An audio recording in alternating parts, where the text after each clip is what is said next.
wonder what's hot in the baking world right now? It's not even that complicated. You get store-bought croissants, cut them open, shove in some store-bought cookie dough, and that's it. Hi everyone, I'm Gemma Stafford, professional chef, cookbook author, and creator of Bigger Bolder Baking. Welcome to Need to Know, your go-to podcast for everything baking entertainment. From the latest trends, this is the viral scrambled pancake trend. What? To the tips and tricks you crave. We discovered that if you take apple peels, toss them in a little cinnamon and sugar, and bake them for about an hour in the oven, you get a really lovely treat. Plus exclusive interviews with baking pros. Hey, it's Liz from the Sugar Geek Show. Thanks for having me, Gemma. We've even got the Bold Baking Hotline to answer all of your baking queries and questions. Is a Dutch oven really necessary for baking bread, and what difference does it make? Yes, I think we probably would agree on that, do we, Oni? Yeah, good. So join us every Sunday for your new weekly baking ritual. It's everything you need to know. This episode is brought to you by Wisconsin Cheese.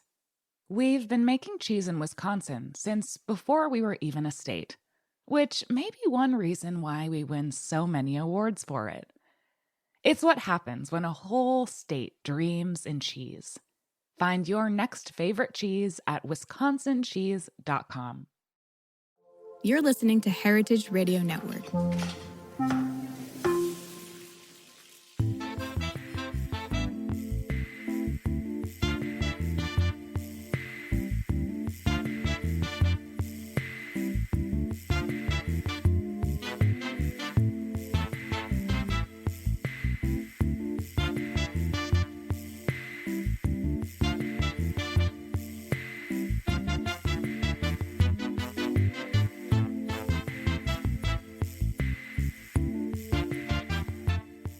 Welcome to the Grape Nation, your weekly wine journey. Our guest is Piero Incisa Della Rocchetta.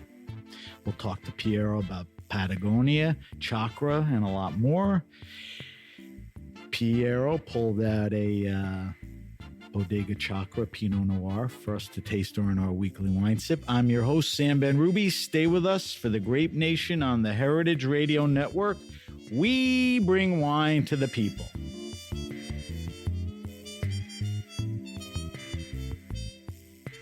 Italy, Switzerland, the United States. I just found out Spain, now Argentina. Piero Incisa Della Rocchetta has traveled the globe. Piero was born in Tuscany around wine royalty, the Della Rocchetta family. He did not initially pursue a career in wine, but chose banking. After many years, he bagged banking, but not returning to his wine family, but to the southern end of Argentina to grow of all varietals, Pinot Noir and Chardonnay at his Bodega Chakra in Mayenque. You'll tell me if that was right or wrong. In the Rio Negro region of Patagonia, Piero makes highly acclaimed, sought-after wines in one of the most interesting wine regions in the world. You'll agree with that, right? Yeah, I mean, unusual for sure. Okay. Yeah. All right, so welcome to the Grape Nation, Piero. Thank you. Great to be here. Piero and I met on the floor at a wine tasting. Correct. I think you were talking to Laura Catena, who, by the way, was the first guest ever on this podcast 9 years ago. And then my son went to work for her for a year in Mendoza, which was a crazy experience for him. We're talking to Piero at his apartment in downtown New York City. All right, Piero, I hate to put you through this, but in order to help frame this interview, you're going to have to talk to me about a few things. Sure. First, a little background on your family history, and then quickly take me from boarding school to your career in banking. We'll talk about wine later, which is really the bulk, but, you know, just set me up.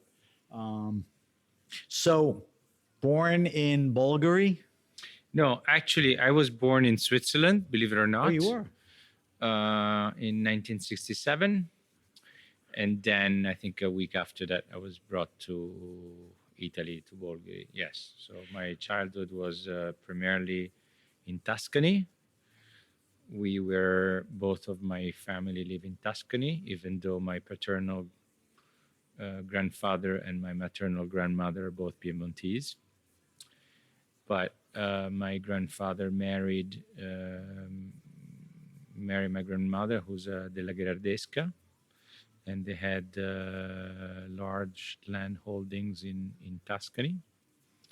And so after World War II, they moved to their property in Bolgheri, a big farm with was a hunting preserve with also some agricultural holdings, and as well as a little bit of cattle. No vineyards. No vineyards. No vineyards because Bolgheri was considered to be, Bolgheri, which is what my uncle Lodovico called the Alta Maremma. So was considered to be the land abandoned by God and by man, populated by pirates. And prior to good reputation. Yeah. I can tell you so many funny stories, and prior to Lorenzo il Magnifico, so Lorenzo de' Medici intervention, which he drained the swamps, was an area filled with malaria. And my family had gigantic land holdings. I think I heard a story that Maremma was called La Gherardesca before, so they probably were. That's the family name. Yeah, the family name, but it was so big. Their estate was gigantic. But they used it for cattle and they used it for hunting because really they lived in the city. They lived in Florence. Oddly enough, Palazzo della Gherardesca is where the Four Seasons is today in Florence. And then, so after was there? So you just described, really the land, the geographical aspects. Was there wineries and wine happening? No. When in I was Tuscany? No. In Tuscany. Further in Tuscany or in Maremma? Not Maremma. Oh, as you move, course, was Brunello happening in Chianti? No, Brunello came way later. Did. Tuscany is the Mecca of Sangiovese. Sangiovese is to Tuscany what like Pinot is to Burgundy.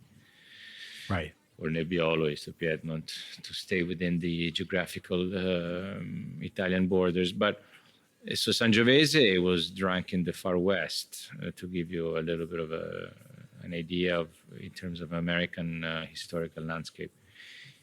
So Sangiovese was the grape of choice, and when my grandfather moved to Bolgheri after World War II with my grandmother because it was safer than to live in a city, there were no one really made wines. I mean, oddly enough, my grandmother's sister married Niccolò Antinori, and they had one of the oldest Italian, 14th family-owned, century. Family-owned tradition of making wine. And but Bolgheri was not known to make wine. Antinori, I think, made rosé for a while. I remember seeing these billboards on the Aurelia. Antinori rosé. Yeah. That's funny. And so imagine but then my grandfather, who was not particularly a lover of Sangiovese, I think because in those days, wineries were a little bit more dusty. They were not as clean as today. They were not making good wines. Well, they were making rustic wine. They were making wine that resonated with that Locals. Moment in time, and probably the wine drank very well locally. Maybe low sulfur, low chemical interventions in those years. But so it probably did not travel well. You heard a million stories of people said, I went to Tuscany, had great food, great wine. I bought some wine, and when I came back to America, it wasn't so good. Probably those were some of the reasons. Then, my grandfather, being a good Piedmontese, he was a quintessential food lover. He was an esteta, so he loves aesthetics. He was a jack of many trades. He managed to have the most successful thoroughbreds of the century with Ribot. They won back-to-back the Arc de Triomphe. He was a bon vivant, and he was really a Renaissance man. He was an architect. He was a farmer, and he was a wine drinker. So he grew up in Piedmont, drinking a lot of Piedmontese wines and a lot of French wines, because Piedmont being so close to France, there is this cultural exchange of food and wine and whatever it might be. So he grew up drinking a lot of, in those days, was called Claret, so Bordeaux. Not much Barolo? And some Barolo and Pinot. I think his palate was really geared towards as well. I mean, mind you, I think in those days, Bordeaux was very low in alcohol, very light in color, and so it was closer to a Burgundy of today. Pre-Parker. Yeah, I don't think it's just Parker. No, I think it's I also know. the weather. First of all, winemaking became more refined. I think the weather changed. Technology. You remember we had almost like a mini ice age for a while. So grapes from Bordeaux were blended with grapes from North Africa or other countries. Same thing for Italian wines. So, their trouble was reaching ripeness. So they did chaptalization, they added sugar. Right. This was a common practice back then for a lot of different wine regions. So he drank those wines, which in those days were 11.5%, 12% alcohol, whether it's Burgundy or Bordeaux. And we were privileged as kids because we were raised, I think, with my cousins a lot by our grandparents. And so at the table, there were always those wines, and we got to try them. I don't want to say the word drink them because you don't drink when you're 5, but you definitely try. There's always a bottle of white and a bottle of red. And I think that print of that profile of wines that had a tendency to be a little bit more delicate, low alcohol. Did you take to it when you were younger, like 7, 8, 9, 10? You kind of understood what you were throwing down your mouth? It registered on an unconscious level. I think when you're between 0 and 7, it's the base of your neurological pyramid. So you're recording everything, and then your life is about trauma or patterns from that age. So, of course, I recorded everything that had to do with food and wine. My wife says that my real passion is not just wine, but food. I discovered aromas and flavors of any kind. So, yes, I've always preferred wines that were of that profile because they had higher acidity, and we grew up with a cuisine that was half Tuscan and half Francophone. So they were both olive oil and butter, and that meant that and rich foods. Right. And so wine needed to have acidity to cut into the food, reset your palate, and really integrate itself within the meals. We never really had wines as a status, and we never had wine for.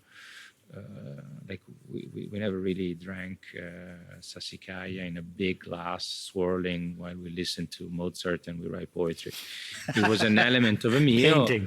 Right. It together, one completed the other, and together they gave you a human moment in which you forgot about your trouble and you enjoyed great conversations. So yes, the influence comes from there, and I think what we do to there, I became to be conscious to that a little bit later in life.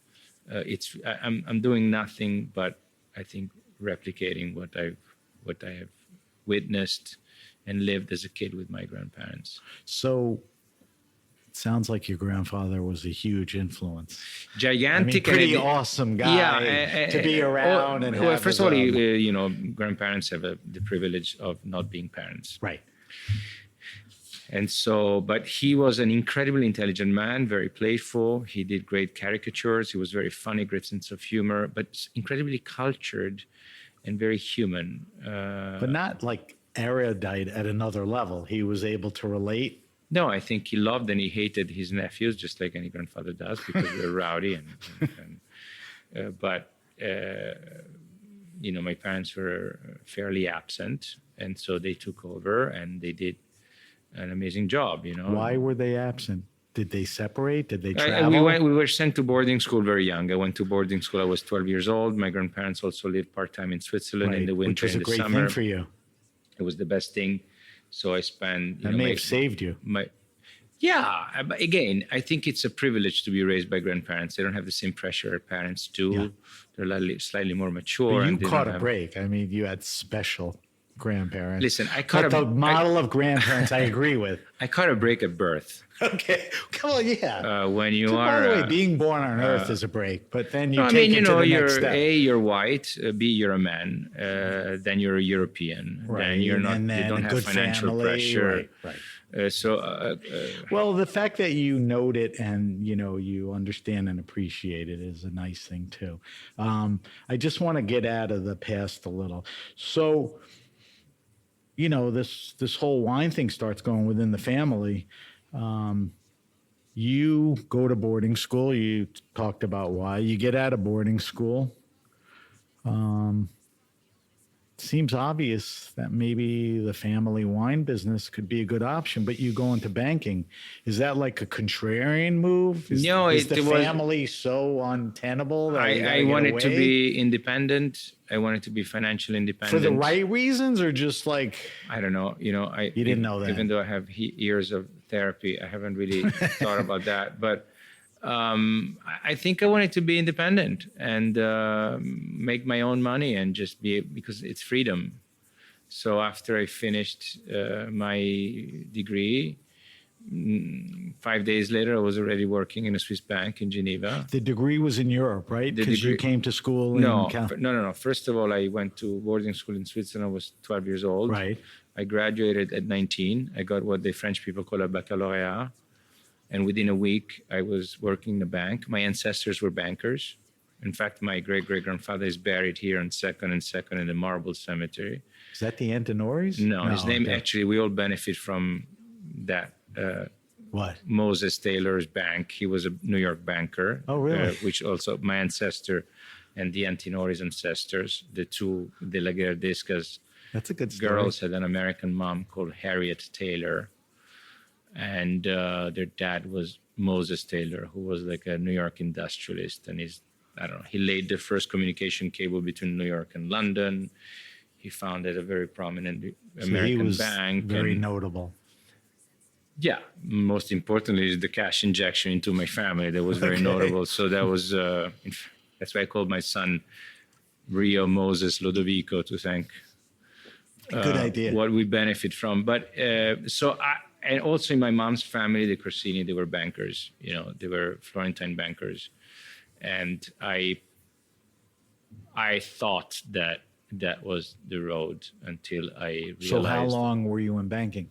For a year and a half, and then I left the dark force to. Are we talking early 2000s now, or we're talking 1987? Okay. Then 1988. What happens after you leave banking? I remember waking up one morning and I thought, I'm waking up at 6. I wear a suit. I go into an office. I make more money than I ever dreamed of. And I spend them in liquor in a nightclub. I don't think this is what I want to do. It's not that much fun. Then my dad convinced me to go to university in California. Why? I wanted to go to an Ivy League school. I don't know if I would have ever been. Actually, I might have been accepted because I had very good grades and I had a very good diploma. Was that his vision to send you to an Ivy? He said, look, you're living in Europe. No, it was my vision, even though I was not, fully aware of what that meant. Right. But in Europe in those days, Harvard was like the holy grail, especially if you were an ex-banker or something like that, even though you were very young. And he said, look, you're going to be always living in Europe. You have this very cold weather in the winter. And if you're going to an Ivy League, they're primarily in the East Coast. Northeast. And then so why don't you just go to California and experience? It's the only advice that my dad ever gave me in my life, and was great advice. Well, he sent you to Malibu. I call a friend of mine who you could have gone to Florida, which is humid and kind of not great. You're in Malibu. Look, you're up on the mountains overlooking the water. Again, I feel like I'm Mr. Magoo sometimes, because sometimes I make decisions that make no sense for no premeditated reason, and I seem to be very, end up in very good situation. I had no idea what California was. I lived a very sheltered life. First, because when you're in boarding school, you never go to the movies and you're not really privy. There was no internet. So really no shut out from the outside realities. Yeah, you go skiing, you go hiking. And that isn't bad, but not very. No, it's not very worldly. Super privileged. Right. I grew up with African, Arabs, Spaniards, All Europeans. Big money people sent their kids there. A lot of son of dictators as well. Okay. And industrialists, but that's Stay not in touch with them. Yeah, with a lot of them. But the real value, it's the connection that you have with different communities and different religions. So very earlier on, I was invited for weekends for lunch or dinners to the houses of the parents of my friends that used to come for the weekends to take their kids out. So I had Lebanese food, Persian food, African food. I experienced Muslim. That's where you started really seeing and feeling everything. Well, Muslim culture, or maybe some of my friends from Senegal or Saudi Arabia or Iraq, they were praying and 2-3 times a day. So you are full immersion in different cultures, different languages, different way of being, different nationalities, and it's fantastic because you don't have a preconceived notion because you're a kid.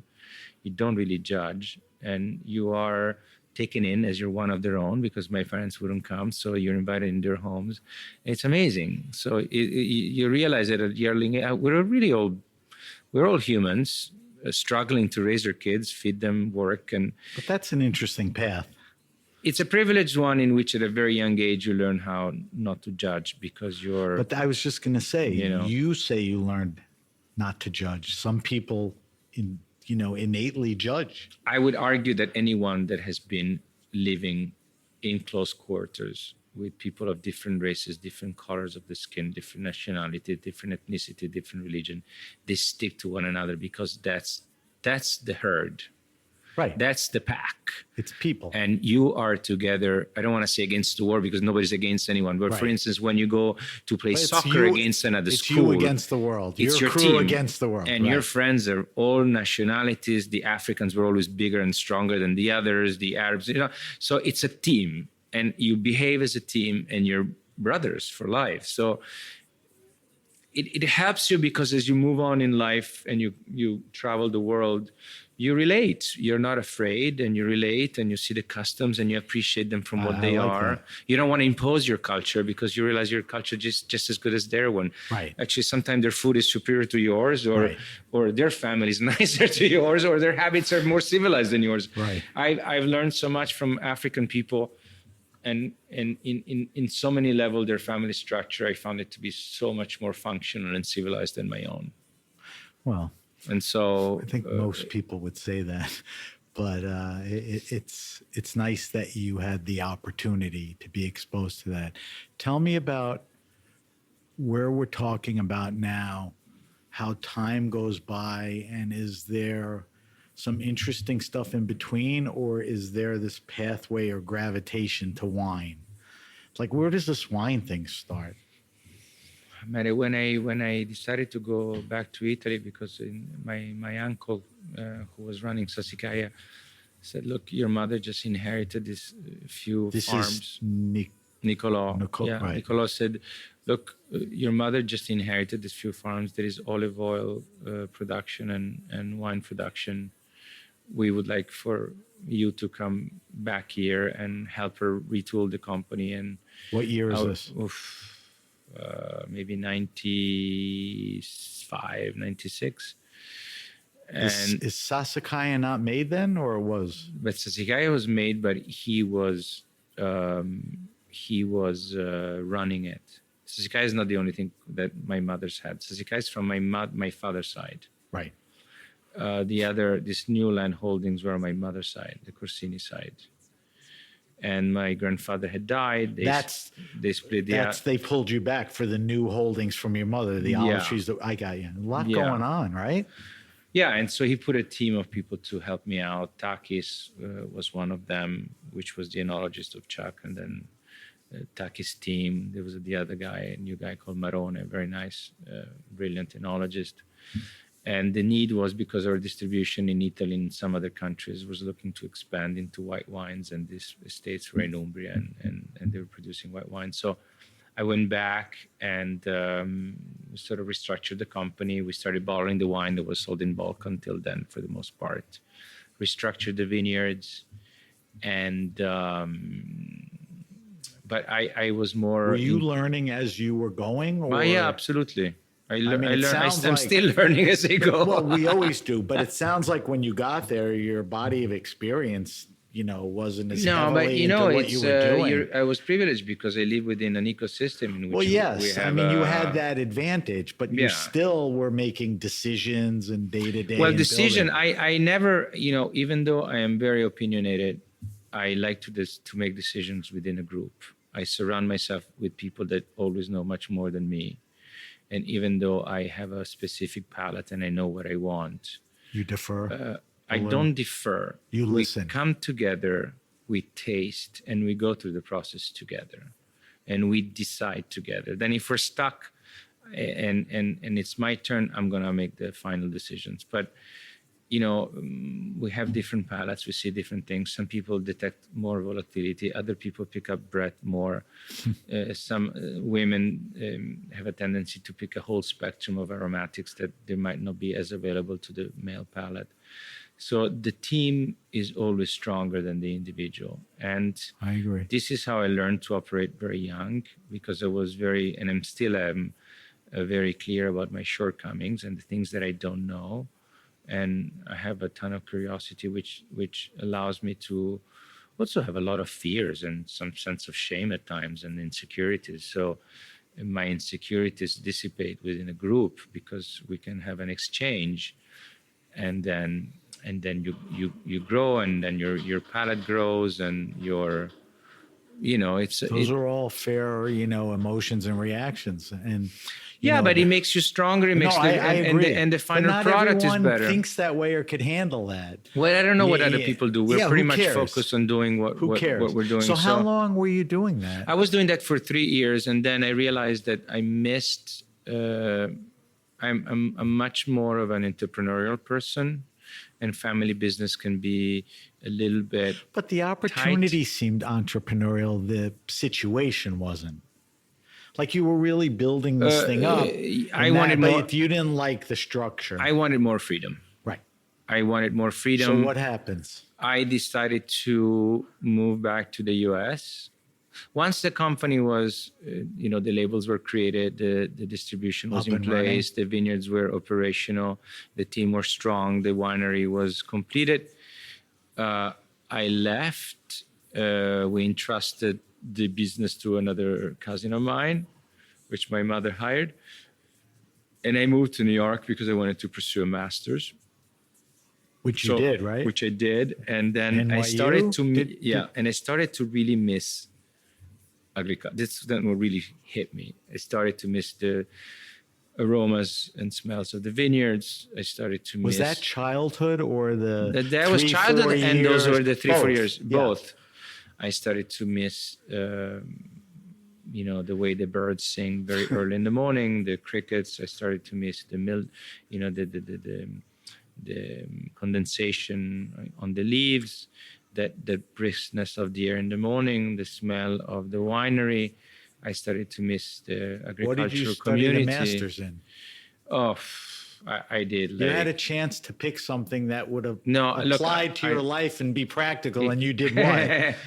Roman literature? If I had to do my studies, I would change it completely. Of course. That's why I asked the question. I always pursued finance, economics, management. Is that what the master's was in? Yeah, it was. Listen, you're still a businessman. No, because I also pursued my master's was also hospitality. It was ambivalent.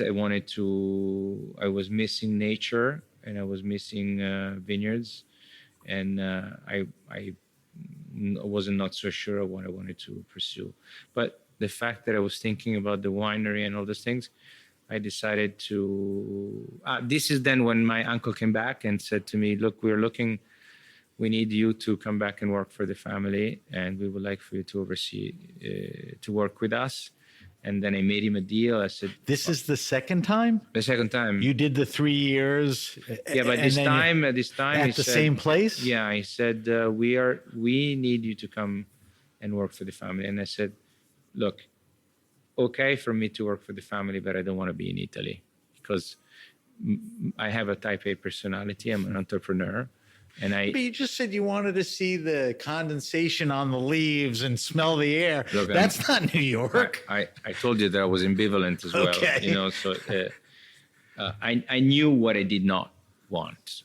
I did not want it to be trapped into a So you go family system. You go in to which, the business side of the business in New York? No, what do you my do? uncle started me to oversee the market a little bit and collaborate with distribution and make sure that we looked at product placement and that the wine Did would that have been sold. satisfy you? I mean, That satisfied me initially. I'm grabbing the wine. All right.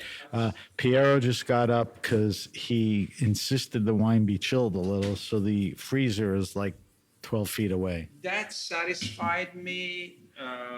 But first of all, it's a privilege because on one hand, I was overseeing the sale of my mother's wines, which were wines that were not very expensive, were Umbrian wines.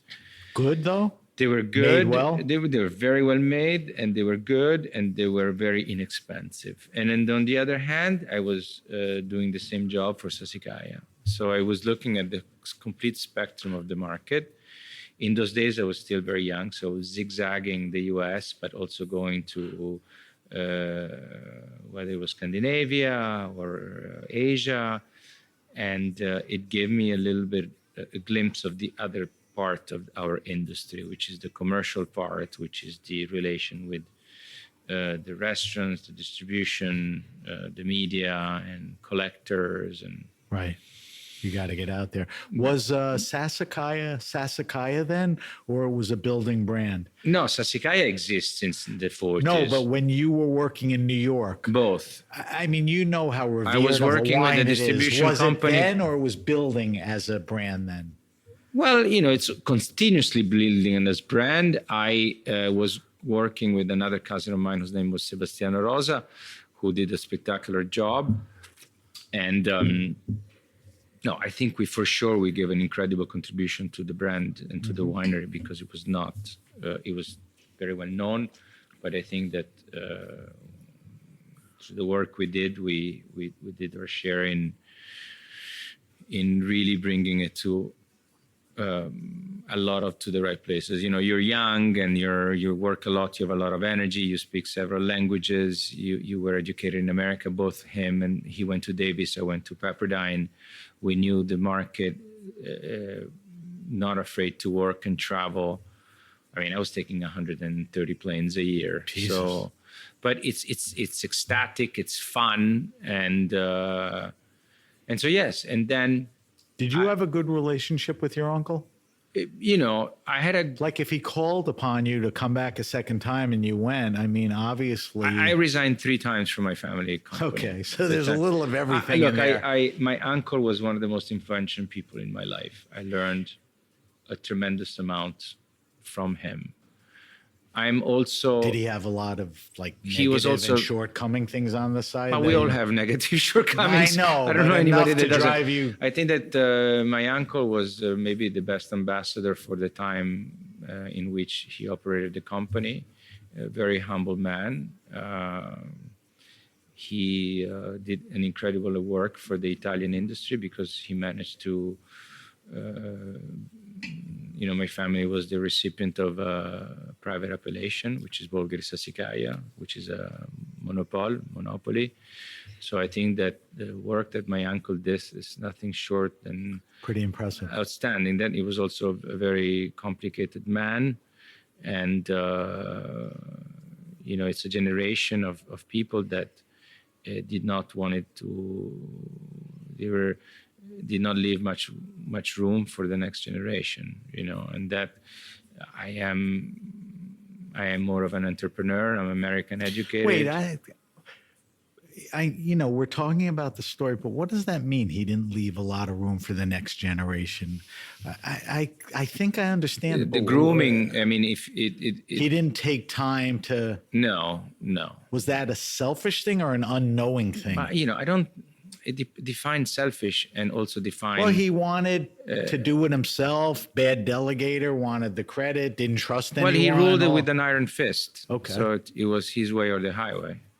And that's not uncommon for. That doesn't leave a lot of room for anything. For the son of parents that went through World War I and World War II, So what that generation experienced and the model that was available to them was radically different than today. So I don't think that is blame to be assigned. It's more like an observation without taking it personal, and also I'm recognizing. always assigning blame. And No, it's I not mean, always about blame. Look, I think that my uncle did the best with what we had, and I think that what he did for our company, for the people that work for our company, and then for the Italian wine industry as a whole, it's nothing short of amazing. Staggering performance. Agree. Evergreen brand, even though I hate to describe our winery as a brand.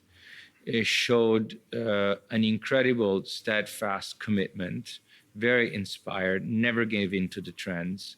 When people were talking about parkerization of the wine world, Sassicaia was always at 12 degrees of alcohol. Right, didn't care. It was the most Pinot of all the Cabernet. Never subscribed to trend or fashions. His policy, believe it or not, of pricing has always been beyond conservative. I'm not at liberty to divulge any family secrets, but you'd be surprised to know what I may have to beat them out of you during the break. The spread that there is. But so the best thing that could have happened to the business is my uncle. Now, those kind of individuals might not be the best family men. I get it. The best might not be the best fathers. They might not be the best family leaders. But something is got to give, you know. So it's very difficult to create a company like that, and then to be, especially if you don't have references. Do you understand? So there's no blame to be assigned. It's simply about recognizing that, yeah, we're all flawed men. We do the best we can with what we have, and some of us have had access to maybe. You know what's interesting? More modern living, you know, therapy, and then you're allowed Right. to you evolve in ways. You're in touch with your Right. pain, with your fears, Right. with your sense of shame. That's a more modern take. And you're in touch with your trauma, and you make distinctions, and you stop assigning blame, but you work on growth. Right. They did. I'm not sure they had all of that available to them. So I don't think so. And Or the desire, if again, it was you know, available, to use it. I find myself on a daily basis saying things or reacting to certain things in carbon copy to him. Sometimes it's scary, sometimes it's great. So sometimes I want to change those patterns. That's But you catch yourself like, yeah, I sound I mean, like my uncle here. Look, that was, he was much more of a father to me than my father ever was. As my grandfather was much more a father to me than my father ever was. So I'm grateful for everything I've experienced with absolutely no regret and no sense of there's zero anger. On the contrary, a lot of empathy and love and admiration, you know. All right, so I want to get to chakra, but we're not there yet because you said you went back, I think for a third time. You said, at what point are you out of the family wine business and either curious, looking around, doing nothing, doing when I something? finished my master's, I missed agriculture, and I made the decision that I wanted to attempt to branch out on my own. What do you do? And I was set on Pinot. So my summer vacation, I went and I did a crush at DDO, which is a Drouin in Oregon. And then Was that random, or the families were friends, or No, there was random. I wanted to go to Oregon to experience that region because I wanted to make Pinot. And I while I was in Italy before. Did you know then, like in Oregon, I hope to be at one of these few places? Was it as clear then? No, what I knew is that I want to try to do Pinot. Okay. And I tried in Italy, and the wine was okay, but it was not let's great. stay on that for a second. What's the interest in Pinot? Stylistically, it's what you like? I mean, we didn't even talk about I grew up as Pinot was like the heartbreak grape, because when you're drinking the right bottle of Pinot, the right breaks your vintage heart. by the right producer, you're having an out-of-body So experience. that Pinot always had that allure and effect. Yeah. Yeah. I'm grabbing some glasses because I don't like the way the glasses. Okay. All right. So while you're getting the glasses, you have this. It sounds like a long-standing interest in Pinot, It is. And then in the meanwhile, and you do some work in Burgundy. No, I didn't do some work in Burgundy. As I was working in the US representing my family brand, I got to meet some friends. I got to make friends. I met then a young sommelier in California at a seminar in Pebble Beach, where Sassicaia was invited. And this gentleman is a sommelier called Raj Par, who was at the time the sommelier for a wine group called Michael Mina. Okay. And, you know, I love Raj. He's the best.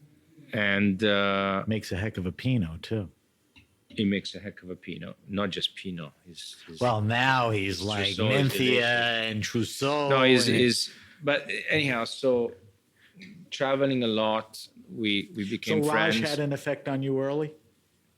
Raj has the effect of me, first of all, of excellence, because I don't think that I met anybody else with that natural predisposition and talent. Also discipline, because he worked his butt off all his life. But agreed. That was when he was just started to be the buyer for Michael Mina. Right. Then through a series of circumstances, I met another guy that also became one of my best friends. His name is Ned Benedict. Ned from Grand Cru. Yeah, who Ned actually was before the was show. I met Ned Right. at Zakis because Zakis used to buy a lot of He was a Sassicaia. funny, charming, easy best. guy to be around. Yeah. Also like an incredible moral compass, I think, for all of us.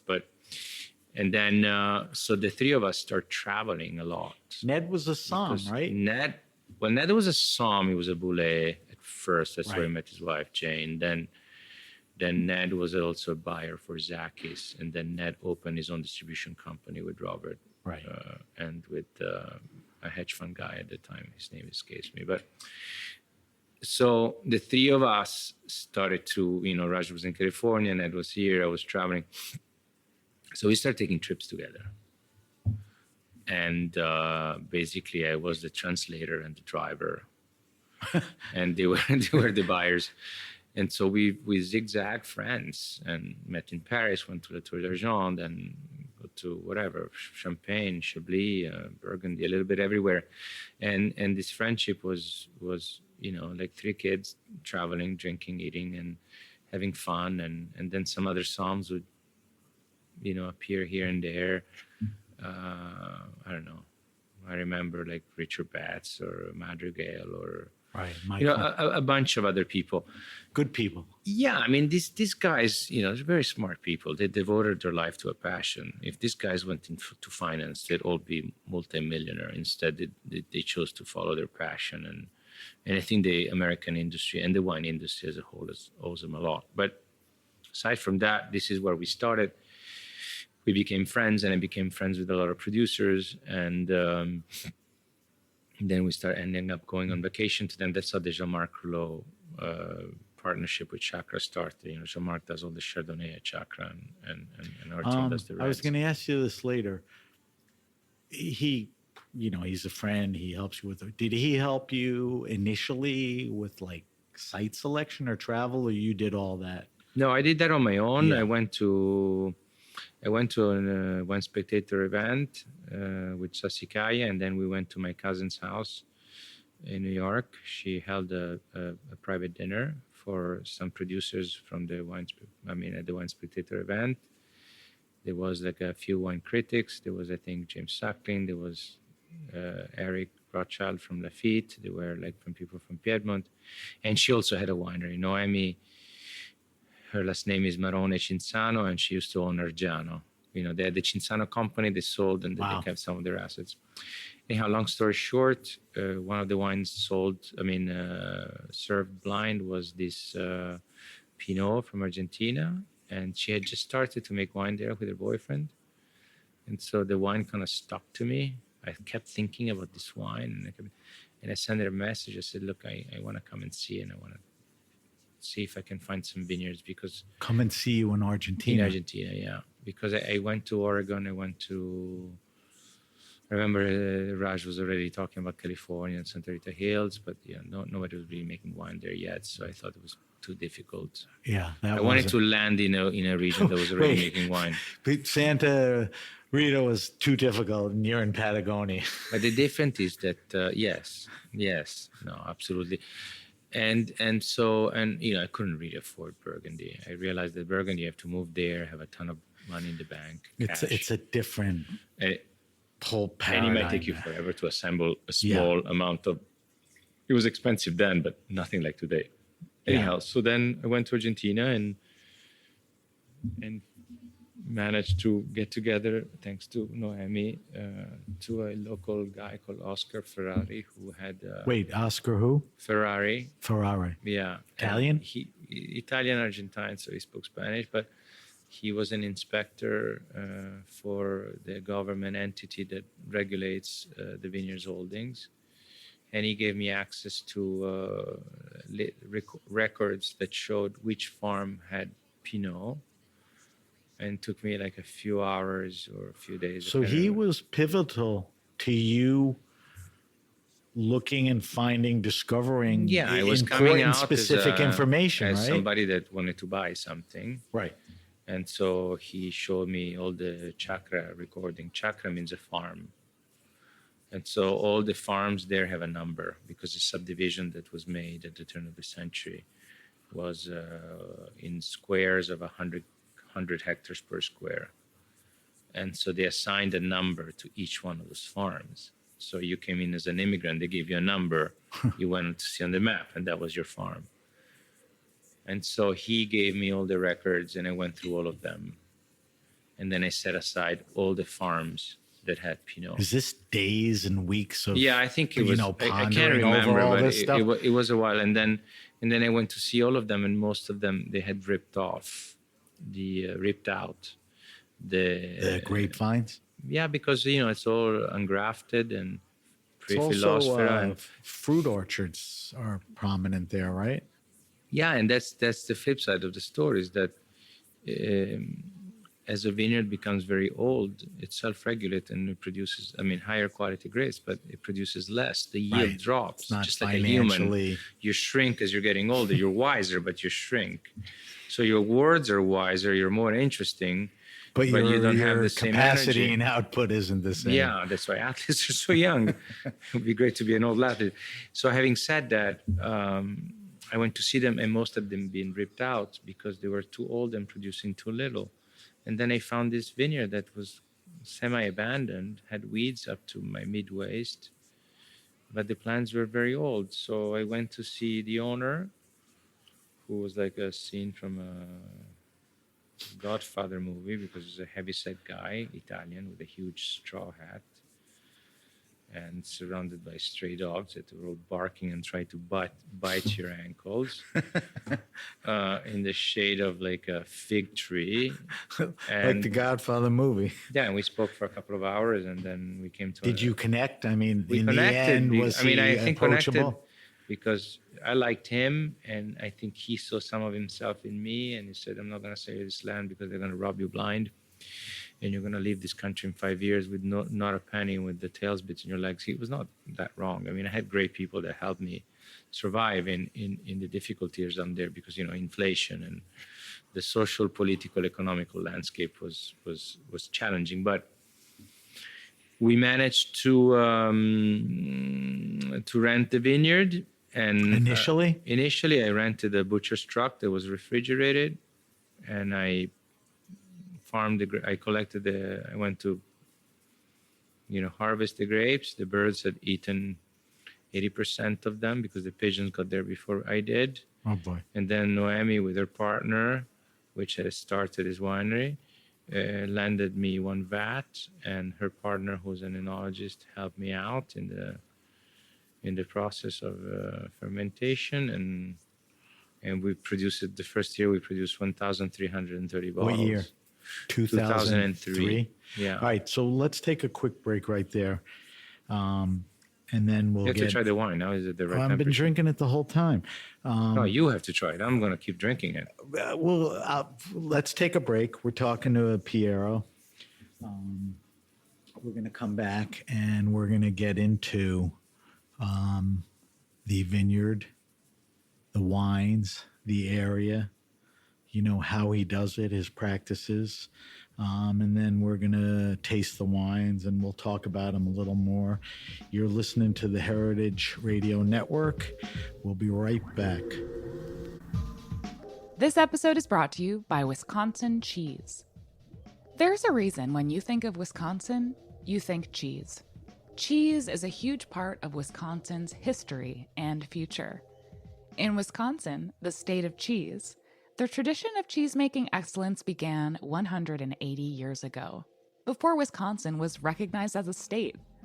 Immigrants traveled to settle in this lush green hills of Wisconsin, bringing their cheese-making traditions with them. These storied skills, combined with the freshest milk available, created a cheese-making culture that is uniquely Wisconsin. Wisconsin's 1,200 cheesemakers, many of whom are third and fourth generation, continue to pass on old world traditions while adopting modern innovations in cheese-making craftsmanship. Find your next favorite cheese at wisconsincheese.com. All right, we're back. We're back with my guest, Piero Incisa Della Rocchetta. Piero is the proprietor of Bodega Chakra. We know a million people in the wine world, right? Around the world, but not really in Patagonia, but you seem to have connected with that. I guess you talked about, what's her name, Noemi? Yeah. And her partner, who you didn't mention, I think is Hans Vindig, who basically, at the end, before we broke, that's the vat or wine right? So the influence, were these the guys that pointed you and convinced you and kind of kept you in Patagonia? No, I didn't need convincing, but these were the guys that definitely helped me get a start. Noemi was incredibly generous. Funny story, Noemi was also Nicolo's girlfriend for a while. Imagine that. Oh, really? Yeah, because I'm related to her from my mom's side. Oh, my God. That is kind of funny. Yeah, we're pretty inbred in Italy on some levels. I guess. That confirms it a little. It's like a mafia, we're all in the liquor business. Yeah. Restaurants, liquor. No, restaurant is only the Antinori that they have restaurants. We don't. We have at Sassicaia, we have a restaurant. It's called Enoteca San Guido. But on the property? Or yeah, separate? There's a... Because Antinori has stuff in Florence, right? Antinori has stuff everywhere. Yeah. Antinori is like the merchant of Florence. My uncle Piero is like the most probably not talking about an incredible guy. Yeah. Who? Piero Antinori, my uncle. I've sat with him twice. He's a sweetheart. He's a gentleman. He's kind. He's generous, but he's also an incredibly intelligent, able, driven, smart guy. Which really is impressive. The world of Italian wine owes him a lot. Well, him, Mario. There's a lot of people. I think that my grandfather single-handedly changed the course of Italian wine. I take zero credit on it, but we didn't even talk about the fact that, and I don't want to get into because I want to move to Chacro, but I just want to note that Italy was known for Sangiovese, Chianti. Yeah. We're talking about a guy who kind of turned it upside down and made Cabernet King, blended a little Merlot. There was no Merlot. Cabernet Sauvignon, Cabernet Franc. That was it. There was no Merlot. And he drank that at home for the first 20 years. And first public the release, Super Tuscans, which go, back to him, were basically, very innovative, and So we'll leave it at that. Let's move forward. So now we start the first harvest in 2004. You're still leasing the property, or you bought it? Not leasing anything. I leased a vineyard, and after that, we made a wine, and then move down there for 4 or 5 months? Are you living in town? In a hotel. and then at Noemi's house, and then I sold 30% of my company to American investors. What was the company? The Chakra. I incorporated Chakra in 2004. Was that out of necessity? Yeah, I didn't want it to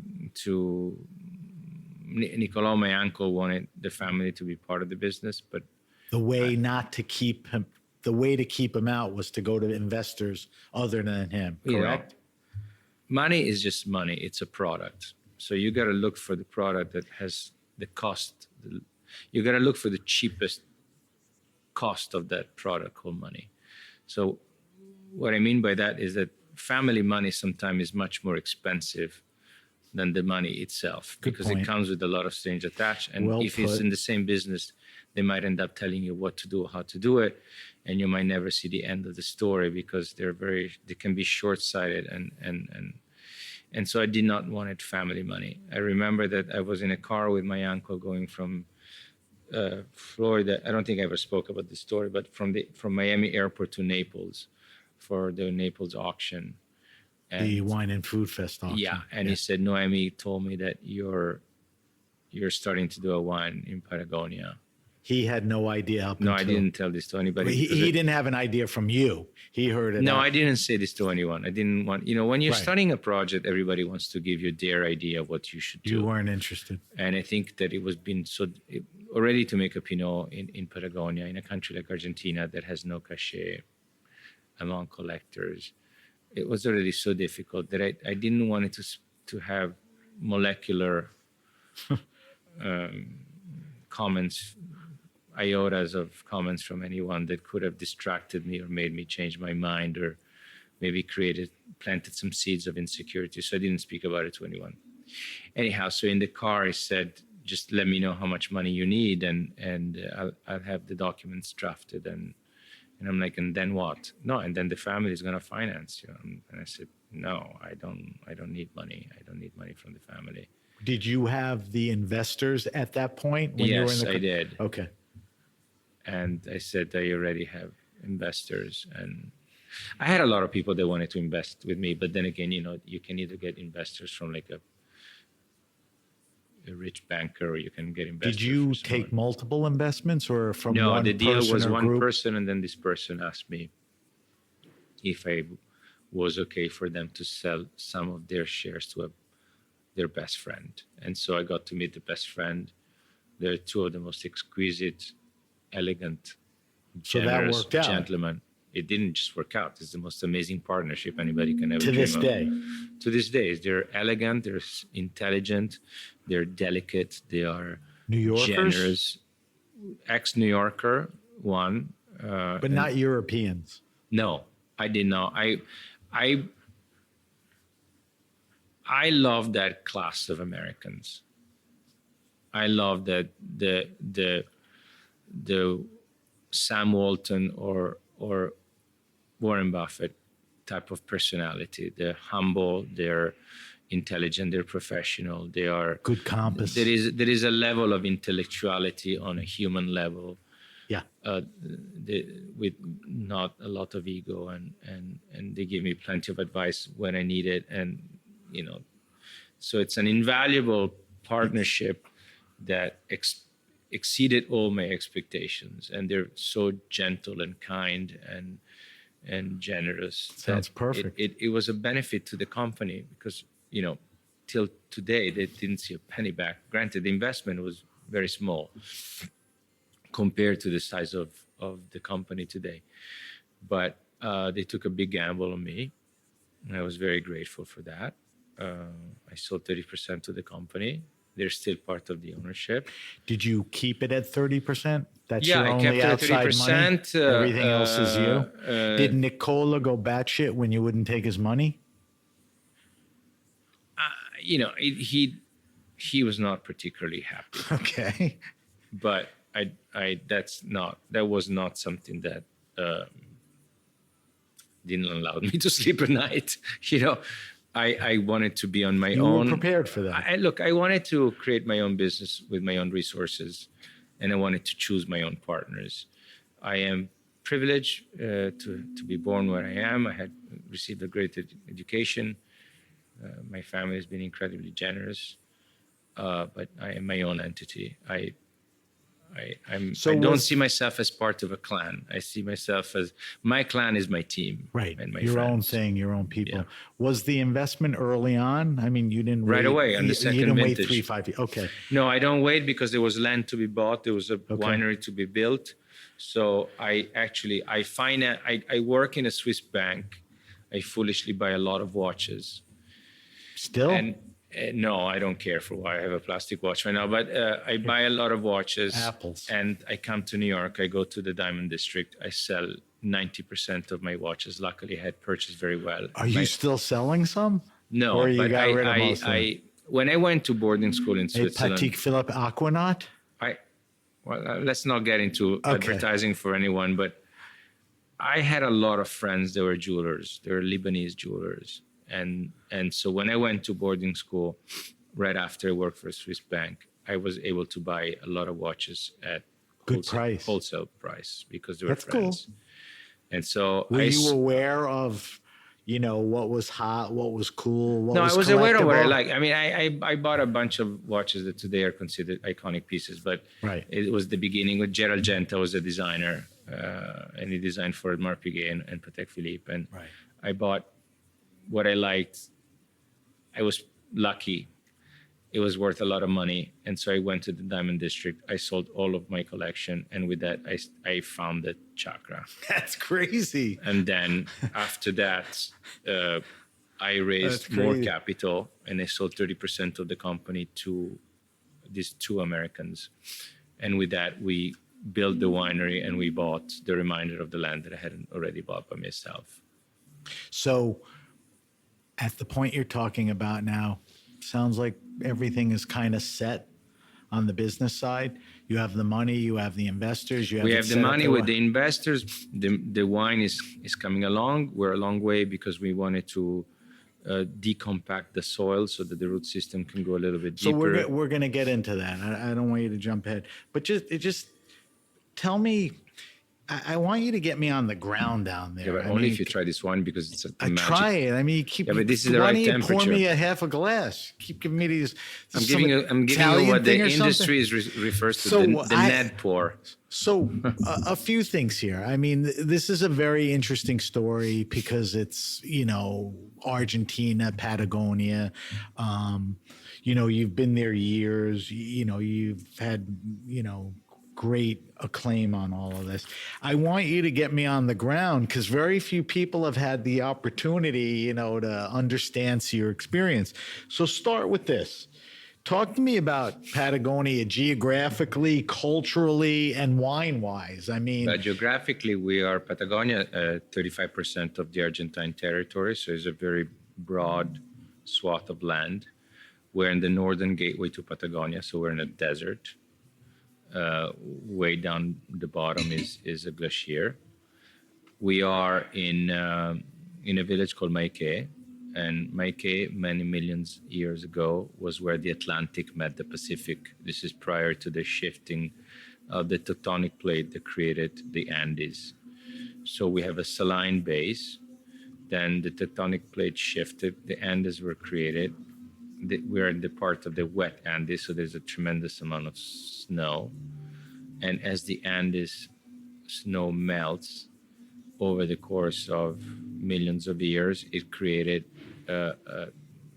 gigantic streams and little rivers that when they merged into the Limay and the Neuquén, the two largest rivers, that they merge again at 60 miles from where we are, and they create the Rio Negro. So the rivers are about 60 miles away? The rivers... Are you between them? No, we are at 60 miles away. The Limay and the Neuquén merge. Oh, okay. And they create a larger river called the Rio Negro. Got it. The Rio Negro. You're in the Rio Negro region, right? Yeah. We are the Rio Negro region in the valley where the Rio Negro crosses. So the Rio Negro is both the name of a region and the name of a valley. Okay. This valley is nothing but a sunken valley in the middle of a desert. And before, this was Sequoia Grove Plateau populated by dinosaur with the river that in its widest spot was close to 30 miles. Over the course of 5 million years, the dinosaurs in the Sequoia Grove, they die, and the river shrinks to a couple of 100 yards of width as opposed to up to 35 miles or kilometers, creating a sunken valley in the middle of a high plateau, which is desert. So we have the climatic conditions are a very strong luminosity because it's the American sky. As I was reminded, America is not just the USA, but is a whole northern, the Americas. So an endless sky with no pollution because we're in the desert and Argentina is not populated. We have a very intense luminosity that gives us the perfect ripening of the grapes, but also is the quality and the intensity of the light. We have an almost constant wind that gives us thicker skins of the grapes, giving us great aromatics, but also doesn't that help cleanse blow away any mold? Or correct, cleanse everything. We have sandy soils, and we have low humidity. We have no Philospora, we have no mildew, we have no Pronospora. We have none of the diseases that are in most wine regions across the planet. But primarily, we have no need to do a restorative agriculture because unlike Europe, where people have been farming the land for the last thousands of years, and in the last 70 years using petrochemicals, there has never been petrochemicals. There's nothing to bring back. So it's not about restorative because the tank sounds pretty full. ideal. It is ideal. Of course, then you're dealing with a ecosystem from a geopolitical, financial point of view, high inflation. Last year, we had 150% inflation. So culturally, the government, inflation, all that stuff. On paper, is one of the richest countries on the planet. But Argentina? It was the 7th largest economy on the planet. But down there, you ain't feeling it. Well, that's why immediately I felt that we needed to export most of the wine to really stabilize that aspect of the business.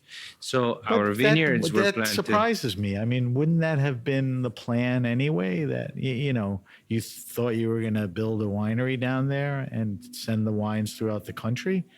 Didn't you think? Well, considering the consumption per capita is approximately 60 liters when I got there, so it's a good market right now. Yeah. So consumption is there, but they consume primarily Malbec, and then the style of wine that we are making, which is with very little intervention, whether it's extraction, we pick very early to capture natural acidity because I don't want to acidify.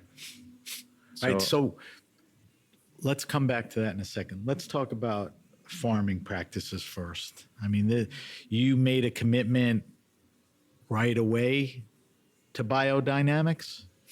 Yeah, but I mean, it was biodynamic already. But because of a lot of the things you described. I mean, there was no chemicals, there is no pollution. Right, so there's no need to restore the land, and it made sense for us to try to. But not organics. You're talking biodynamics. I'm talking both. So but you're talking like what is that? The B500s? I mean, you're talking about extra steps. Look. It seems very mumbo jumbo, and maybe some people qualify it as holistic. But the truth to be told is that when I don't feel so good, I eat some garlic, and the following day I'm feeling like $1,000,000. Or I put some honey with some vinegar in hot water, and most of the time I can recover very quickly. We adopted a style of farming that have been part of the human species. And played a predominant role prior to the discovery of petroleum and all the petroderivative products that now are inundating agriculture. From the Greeks to the Mayans to you name it, we've always farmed according to the rhythm of the universe by observing the sky down to determining the day in which you're going to cut your hair. So yes, you can call it organic, we can call it biodynamic. We're certified in both because certain countries require that, in particular Scandinavia. Having said that, we do 400 to 500 ton of compost every year. We have our goats so we can collect goat manure for our compost. And we do 100% of the biodynamic preparation in-house. But I want to demystify this concept. This is what European farmers to make it, No, I'm not. Because maybe I just had a lunch with lucky for me, I get to sit with you. I just try to figure out the difference, but not the difference, but the steps of going biodynamic versus organic. Well, my grandfather was already. He was a big influence. Was already part of this thing without calling it. After all, I think Rudolf Steiner collected many different things and reunited and organized it and then put some of his own. But it's not that prior to Steiner, this stuff was not existing. We've always used a ton of remedies. He just ordered them, added a few things. So what we do, we are using what we detract from the parcels. We do a compost and we add it back to the parcels. We do cover crop as well that helps to mitigate the impact of the sun because we have an element of sand in our soil. So it's like laying a carpet in the vineyards that dissipates the heat and prevents the light to bounce off the crystal of the sand and cook your grapes or your vineyards. And another byproduct of that is that they re-inject nutrients into your soil through the root system, all this different cover crop, which is tailor-made for every vineyard. And then we do what we call a sovescia, that you flip it over once or twice a year, that decomposes and it becomes additional. The cover food. crop? Yeah. You flip over? Yeah, you turn it around and the green matter decomposes. Are you using itself. any machines here? Yeah, of course. We are using light tractors and certain machines to do that. The idea is to minimize. You're not compacting too much. No, the idea is to have soils that feel like a mattress, that are as light and airy as possible, so that the first 30 centimeters there is as much live ecosystem of microbiology that really plays a good role for the superficial part of the roots. So we've adopted a method of farming that was selfish because through everything we do, we have a better flavor of the grapes. And because the root system have now that we decompacted the soils, they go deeper, they have access to silt, they have access to pebbles that have calcareous matter on them, but they also have access to humidity. And so they have access to a complete diet. And then with the right pruning, the sap can freely flow almost unobstructed to the pruning as far as how you expose the canopy or the leafing. Pruning in trying to understand, each Do you plant. need to protect the grapes with a canopy or not necessarily? Yeah, because for us, ripening is not an issue. So, and all of this allowed us through the period of 20 years to arrive to a point where the root system is in great depth. The soils are not compacted. The cover crop is tailor-made for every vineyard, which we analyze the organic matter so we can intervene in a tailor-made way. The pruning, we've had the help of Marco Simonit, which really has tremendously helped us and is still helping us. Right. All of this to ensure that the immune system of the vineyard is very high, that the plant can have enough reserves to be able to get to the reserves if there is a drought or extreme condition, so that it can pick from its own reserve without suffering, and you're having a more homogeneous. Have you been subjected to any extremes yet? Of course. We have a constant frost every year, some years stronger than others. Spring. So we have a system. Almost annually? Not almost annually. But a lot, a bunch of times. Last year we lost 58% of our my crop. God. Look, if you cannot stand the heat, get out of the kitchen. This is what we do. We're farmers. I get that. Our job is to have enough curiosity, stamina, and willingness to invest in order to always try to be ahead of the game. So we have a system of irrigation and system of mist that we spray in the vineyard to raise the temperature in the vineyards by using warmer water. as opposed to lighting fires, because the fire, then the smoke goes into the grapes, and it's something that is not the best. You mentioned, the wind. I picked up on a couple of things when I was doing research. You planted a lot of trees, for different reasons. One for close to wind 50,000. mitigation, and you also put a high regard to bees and aviaries. I mean, we all know how important bees are, but bees, first of all, they pollinate for free. So they work 365 days a year. Then they give us honey, which we give to our employees, and it strengthens their immune system. And then they give us the wax. So if you're looking at this bottle, there is no more commercial wax. We've got rid of all the commercial wax. I mean, the commercial capsules in which they have a plastic element, and we replace it with our own beeswax. This is pure beeswax? Yeah, from Chakra, 100%. You know what? It feels different. Yeah.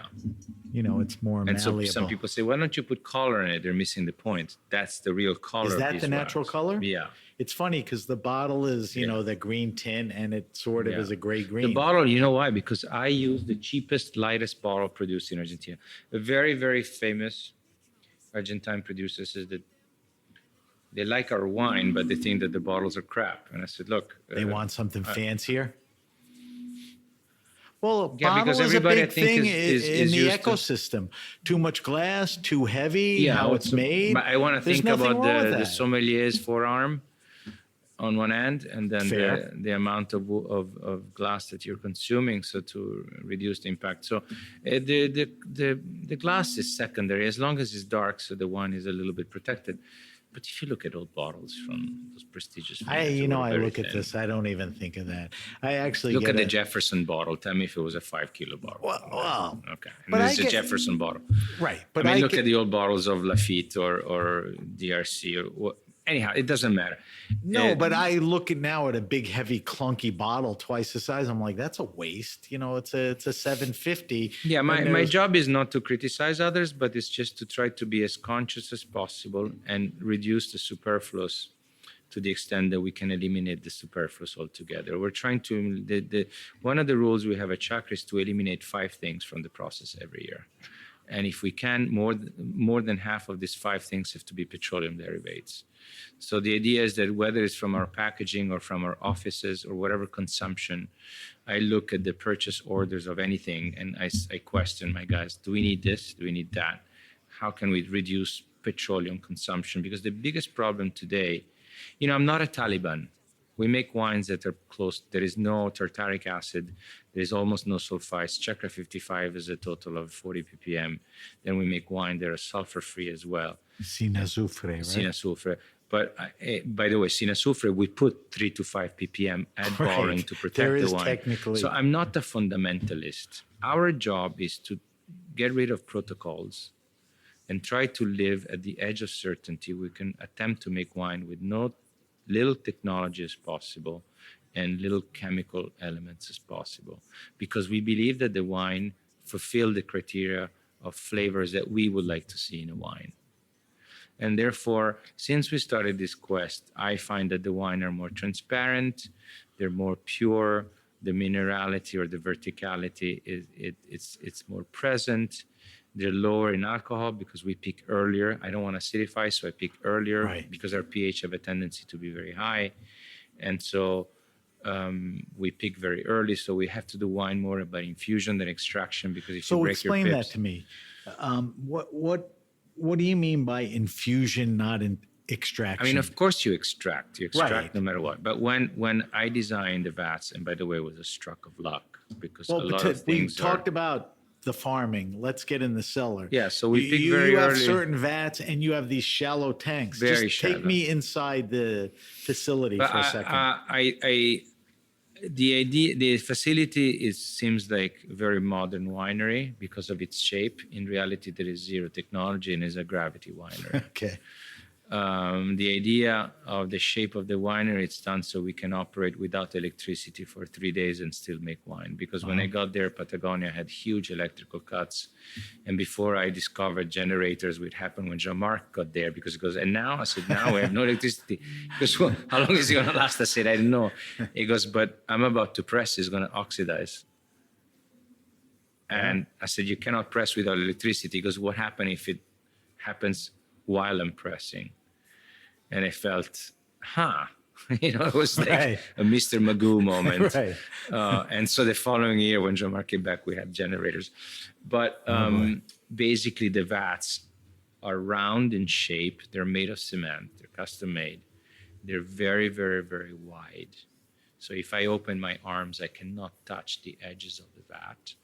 And they're very shallow. And the idea was, if we're going to pick early to try to capture... Shallow's not typical, right? No. Right. But I thought that if we inverted the ratio, we could have allowed the skins and the grapes to just bleed into on its own without having to intervene more. Right. And it worked for us. I think that each wine region is different. Different climate is different. So whatever we're doing, it's not the right way to do it. It's what works for us. I don't know what the truth lays and what's the best ways lays. I don't know. We find a way that after, over 20 years of experiment, I don't have the dad or the granddad or the great-granddad that they gave me a baggage of history and trials, and they tell me what works or what doesn't work. We don't have, which is great. In Italy, I would have golden handcuffs. So I say, guys, perfect. Where do you go? Here we can experiment and really paint their own canvas. And there is no expectation from the press or the collectors because it's a new domain. True. But the luxury is the older vineyards, they're pre-philosopher. So we won the lottery so many times by doing these things. And so these vats are very, very wide. They're very shallow. And they allow us to put the grapes inside. It's a cold cluster fermentation. And they slowly, and then we put someone in to all the wines are whole cluster, almost 50%. Okay. Yeah, 50% whole cluster, 50% destemmed. And we barely touched it. We put the grapes in. We don't add any sulfur. We don't add any tartaric acid. We don't add any enzymes. We don't add any commercial yeast because all these bees. All indigenous. And between the wasp, we have yellow jacket wasp there as well, and they reproduce. What about oak, use of oak? Obviously, today you're we are light-handed. I would think you'd be light-handed on the oak. Well, we are 1/3 cement, 1/3 amphora, 1/3 used oak. The new oak goes in Barda, which is the largest production we make. Barda has 10% of new oak for 2 years. Why do you? Barda is the wine. It's the most approachable. It's cost-wise, it's the most reasonable. Yeah. You have the luxury of looking at all the vineyards and what you don't want to use for certain wines you could put in Barda. As well, but Barda also has its own vineyard. Long-winded way.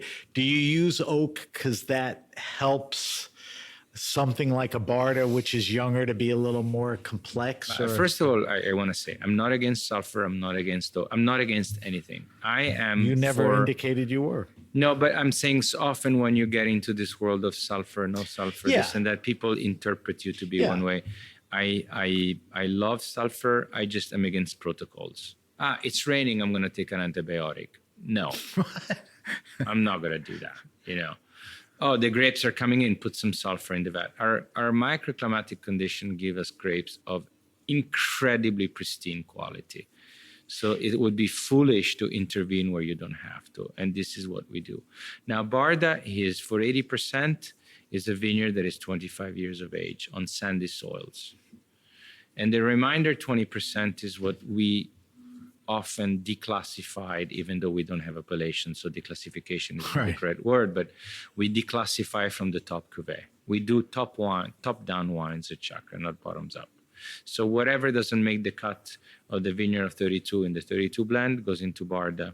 Whatever doesn't make the cut of this wine, Chakra 55, we try all the barrels, we try all the cement tanks, we try all all the amphora, whichever barrel amphora tank is not on par, we'll remove it from the blend, or actually we're not going to put it in the blend, and it goes into Barda. So Barda's base is 25-year-old vineyard on a sandy soil, and then we add the declassification of the other grapes. The juice from the other vineyards.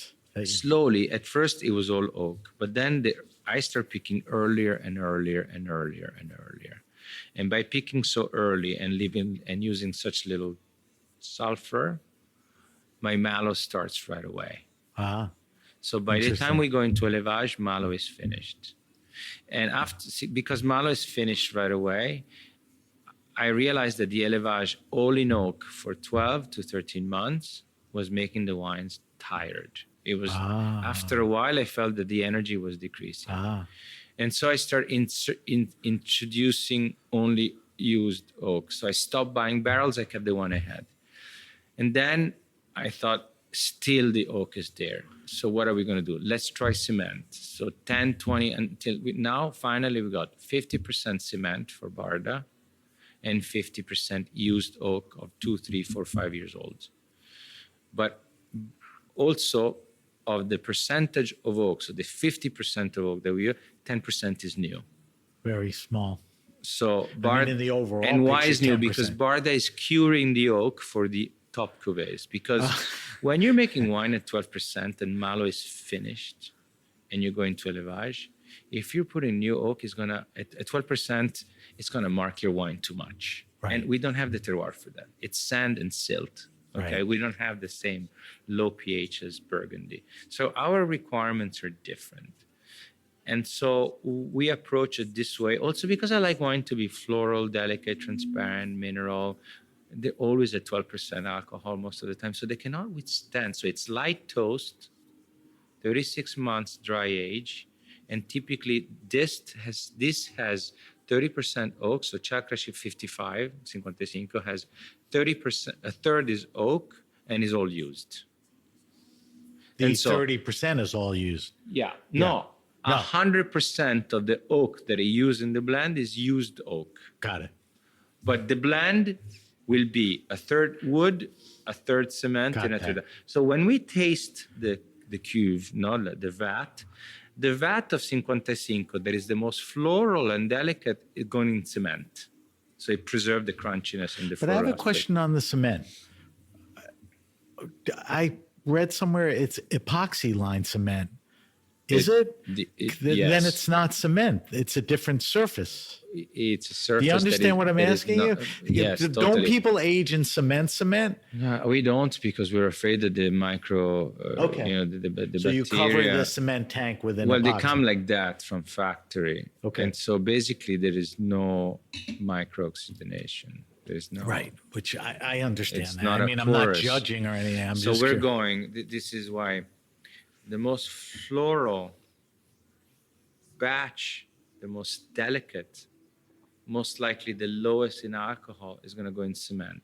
It preserves because it doesn't breathe, and is also the size is large. It's 1,500 liters. Makes sense. So it preserves it. Then the one that is the more structured, slightly more tannic oak, so it's going to make the wine slightly rounder. The one that is in between, amphora, is going to give this verticality to the wine.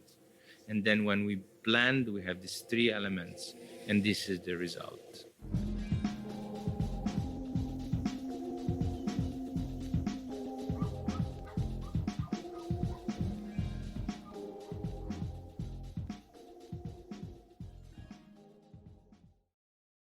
I talked to you about this a little off air, and you mentioned every adjective except the one I'm going to ask you about.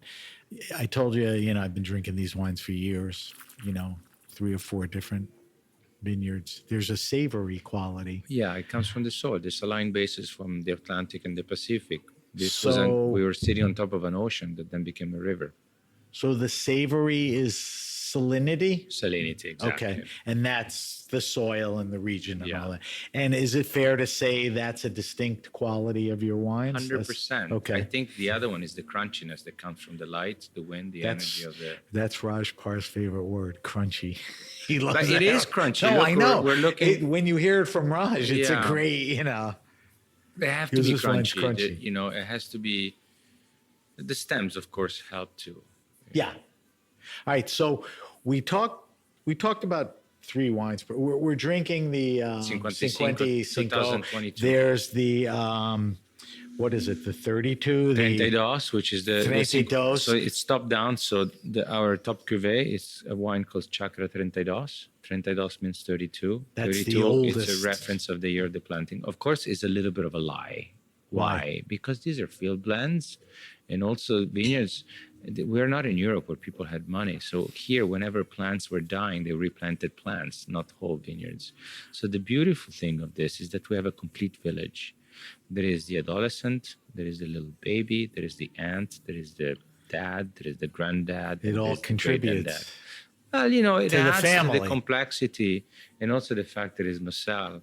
It injects an additional layer of complexity. So Chakra, there is always a few plants, maybe 5% of Trousseau and Cabernet Franc, which is not so unusual. When you bought some plants from nurseries in Europe, you never knew what you were getting, a mixed bag of goods. So Chakra, of course, is at least 95% Pinot, but overall, they're field blends, just like any other old vineyards in Europe historically. Second wine is called Chakra. Let me just go back on that. Not by design, not that you planted rows of No. This is how we found they're in it. there, right. They're in there. And by the way, because, which I think is very cool. but it is what we have, and it works because also I think it helps the immune system of the vineyard. When you're cloning something, you can be much more prone to diseases. And if one plant gets sick, they all get sick. When there's a Massal selection, one plant gets sick, the other one don't. And also we have our own nursery, so we reproduce our genetic material every year. Chakra is a closed circuit; nothing comes in. That's pretty cool. Then you have Chakra 55. 55 means 55. Right. So that's the Which vineyard we're planted in drinking. 1955. The Barda. Yeah, and This, so that's the 7 hectares. Sina Soufre, But which talk was to me about the Chardonnays. I mean, Chardonnay is a beautiful story because it's this dear friend of mine, which is like the older brother that everybody wished they had, one of the most elegant men I've ever met. And Jean-Marc Rouleau, who's an actor and a winemaker. He's a very intelligent man. he's the force behind you making shards? No, he is the shard. Okay. Jean-Marc likes to say that we make the Chardonnay together. In reality, Jean-Marc is with his team, but primarily him, and his team is slowly coming in because the first vintages, it was him alone that came. Jean-Marc is a partner, so co-owner in the Chardonnay project. Oh, nice. And this is the story. I hope we started the tradition of a French and Italian family that joined forces to make wine in the Southern Hemisphere. It's amazing to have him. He's gentle, delicate, intelligent, but also resolute and firm and knows exactly what he wants. And so it's an incredible addition to the team and great sounding board for life advice, but also for business advice, for vinification advice, for tasting. So it's Chakra really benefit from Jean-Marc's presence in Maïk that I can't express. He makes the white wines. We have two of them. One is called Maïké, which is a wine made of several parcels, because unlike Burgundy, we don't have this limitation or constrictions of having, like single appellations for parcels. So he blends parcels. And Chakra Chardonnay, which is the name of the top Chardonnay, is like more of a single vineyard wine. And it's the first one that we grafted on a Merlot vineyard. So those sound exciting. Yeah. I mean, he's the guy. All right. We got to wrap this up soon. Let's do it. Not yet. I talk a lot. No. There's a couple things that we have to talk about. I want to talk about one last thing. Then I have a thing called the wine list where I ask you about your wine preferences, and then we're going to break down this wine for a minute or two towards the end. But here, we've talked for quite a while, and we've talked about organics, biodynamics, low intervention, commitment, all of that. What about the people? I mean, is there the people, the population there, the people that work for you? No, the I mean, people is is, there a holistic approach? You know, the way you apply biodynamics to the farm, do you apply that to people? The I mean, people you are the pay them real- well, you take care of them. There's a The lawyer. people are the unsung heroes. They're the real intellectuals. They're the real people that they never get mentioned. They're the protagonists. The people Are these the and the local team. population They're all people? locals. Without them, there would be no chakra. Today, I'm an insignificant part of chakra. I started, I was alone. Then I had one employee, then two, then three. Today, we're 43 people. These are people that, we pay them 20 to 30% more than the other wineries because they deserve it, because they do a crazy work. Conditions. The conditions are difficult. The salaries of agriculture, they're very low. Without these people, there'd be no wine. It took a lot for them to understand the way we were operating, because workers are not treated farming workers are not, they don't get the respect that they deserve. They don't get it by most employers, and they don't get it by society and community and people at large. And then we complain about the quality of our food and the chemicals in our food, but we don't want to pay. Everybody's willing to pay $200 pair of Levi's or jeans or whatever it might be, and $300 for a set of glasses. The cheapest watch today is a Apple Watch for $500. It's crazy, You buy a computer for $2,000. You buy a purse for God knows how much money, but God forbid you're paying more than $6 for a salad because it's a salad. And then we're surprised that we have all these diseases. So a level of consciousness is sort of like diminished a little bit when it comes to food and appreciation for all products that go into your body. But most importantly, the level of consciousness has been shrinking to the extent that a person who's called a farmer or a peasant, worse yet, is a pejorative adjective that is used to demean people or put them down. While we should praise farmers, we should praise peasants, meaning people that populate and live in the agricultural landscape, because without them there is no food, and without their sacrifice there is no food. But primarily, without them, we are not going to be able to sustain the little farming communities that are left on an artisanal level that still give us food that is so rich in nutrients, unlike the corporate food that populates even the shelves of places like Whole Foods today, which they claim to be, but they're not. They lower the benchmark for organic certification. So I said this today to the sommelier that I had lunch with some sommelier, and I said, you guys are the last ambassadors that are part of our family. They're touching the product before it's being drank. So it's thanks to you guys that our small community of farmers still get some play in the consciousness of people in fancy environment where hopefully people understand that, and maybe it's going to resonate with that, because we're killing the agricultural sector. And we're killing it because large multinationals come in, they're in the stock markets, they need to post double-digit returns. And when you're taking shortcuts on the product that you're going to put in your body, and you start using chemicals, that's where your immune system gets lowered, your neurological development becomes lower, and you're not as, in the old days, the Greeks entrusted the farming aspect of their community to the oldest people because they were the wisest. Right. And when you're entrusted to the farming, you're in charge of the neurological development of the kids in the community. So a community that has independent thought process and then can establish a real democracy the way Greek envisioned it is far more. So chakra is the story of a community of people. It's 42 individuals. It's and without nice. them, there is no wine. It's nice to hear that, because sometimes... At great sacrifices, like sometimes we go to the extent of having to pay rent, but also a nanny, because a girl who had 3 kids with 3 different guys because she didn't know better and she didn't have access to education. And maybe she experienced some trauma when she was younger, and she made some bad decisions. You don't run away from that. You run to it and help people. Well, what else are you going to do? If we don't You do know these the things, answer to that question. You either do the right thing or you do something else. That's listen, the answer. you have one shot at this life the way we know Yes, it. but And not so everyone approaches it the same if way. That's people- why I brought the question up. I think if people had the privilege or the luck to experience the joy and the unit of pleasure and the length of time that this unit of pleasure live inside your body, generate happy molecules. If people discovered how much pleasure you get in giving, and in being able that's very we're not heroes, under-practiced and underrated. I agree with that. And so the moment you start giving, but not giving, like teach them how to fish. Don't just give them a piece of a burger. Okay. And stay with them. And so give them the tools and the resources for them to get there on their own while you help them out.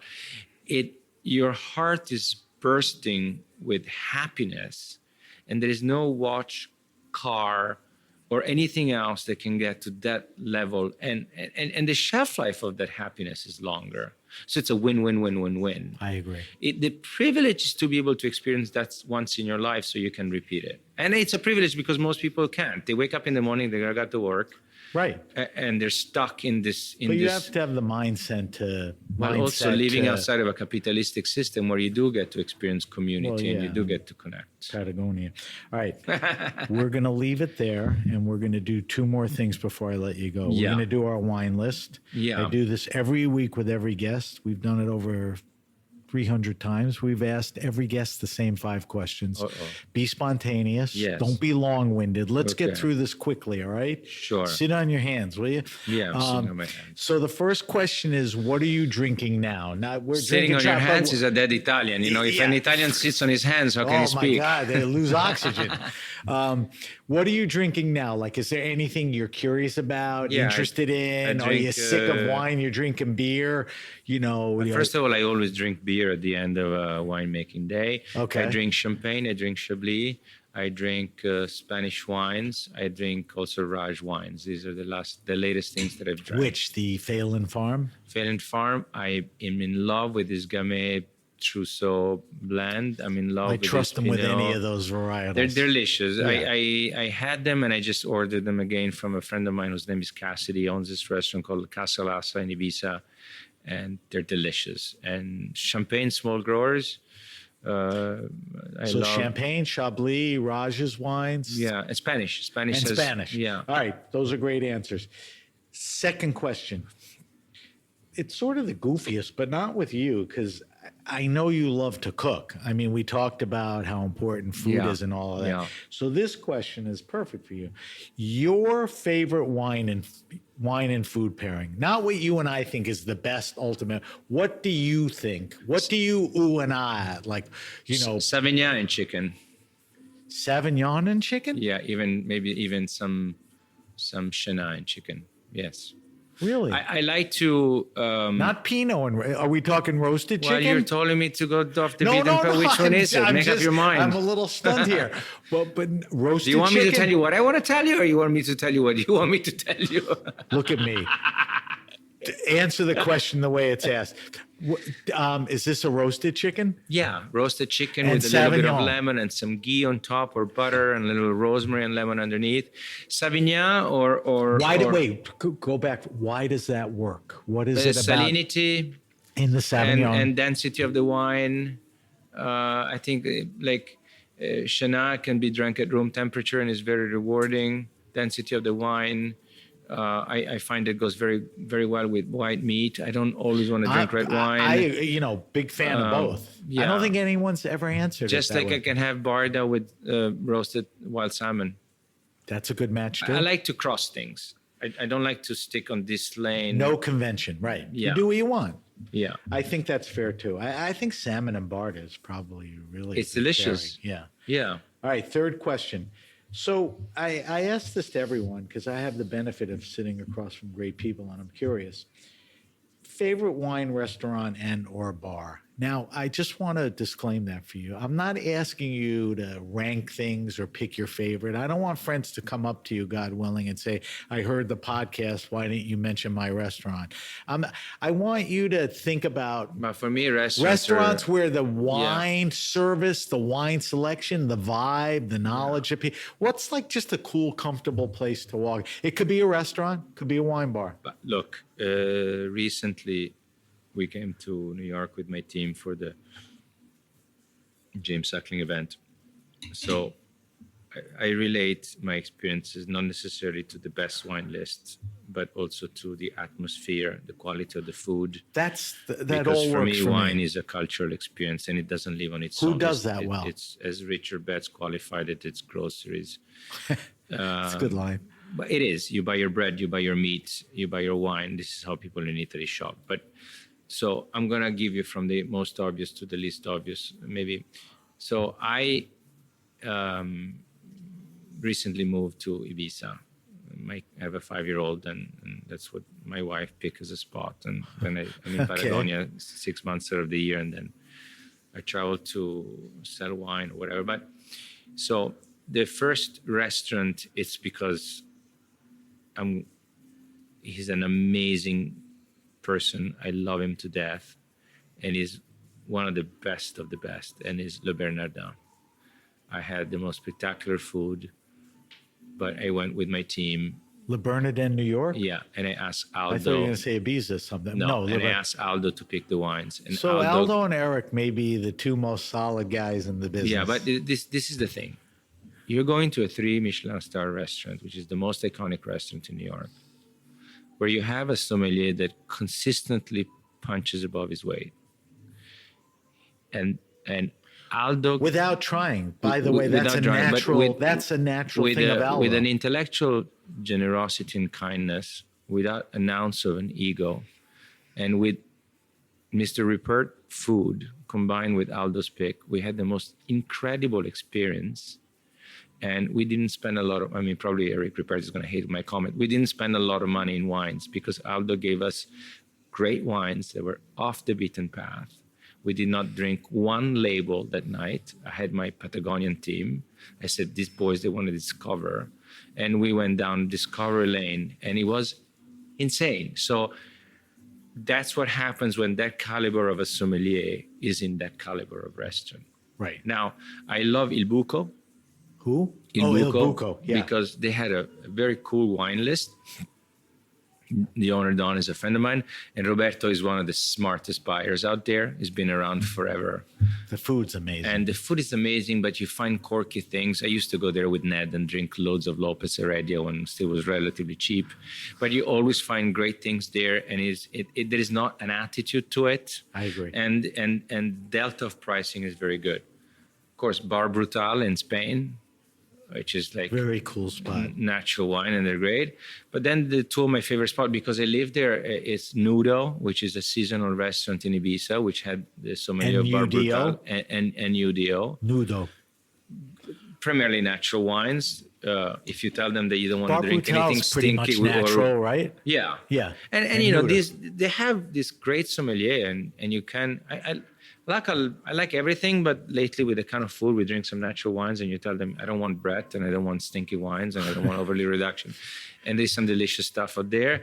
And then my friend restaurant in Ibiza again, Casa Lassa, a young... Casa Lassa, a young... Casa House? Lassa. L-A? Lassa as in Lassa. L-H-A-S-A. Oh, Lassa. Like, so, you know, they have Pakistani or something. Anything from like a wine that I like called Le Nourrisson, which is a very small vineyard that makes Chenin, like a quarter of a hectare. What's it called? Le Nourrisson, up to like some super fancy wines. So the list is very broad, unassuming, and you can have amazing wine in a great. So it's not so much the wine or the wine list. I totally get it. It's really the sommelier that will give you the things they're that's drinking really the best. Answers to the question. There are different things that affect it. And that's a good lead into my fourth question, because you were talking about, you know, drinking some fun wines and, you know, some fancy wines. The fourth question is, what's your favorite all-time wine? And it was Aldo Sohm who inspired me and kicked me in the ass when I asked him this. I don't think I asked him this question, but I was sort of like, in my early days of doing the podcast, I was like, Aldo, like, what's the most expensive wine you ever served and who was it to? He goes, I'm not going to tell you that. It doesn't matter. And I'm like, you're right. Why am I even asking you that stupid question? Then I thought about, what's your favorite all-time wine? I don't care about the most expensive rare wine. What's the wine, and you've been around wine your whole life, that had an effect on you, that was mind-changing, that was transcendental, that was important, that it doesn't have to be just one. Is there a wine or a time? Like some people have answered, it was like some crappy champagne, like when they got engaged. Yeah, I mean, Pierre Piters Le Châtillon was a wine that my uncle Nicolas gave me a glass after I got back home. How long ago? This was like, I think, I don't know, a few years ago. And you never had it before he gave it to you? No, I never had. I didn't know what I was drinking. But mind you,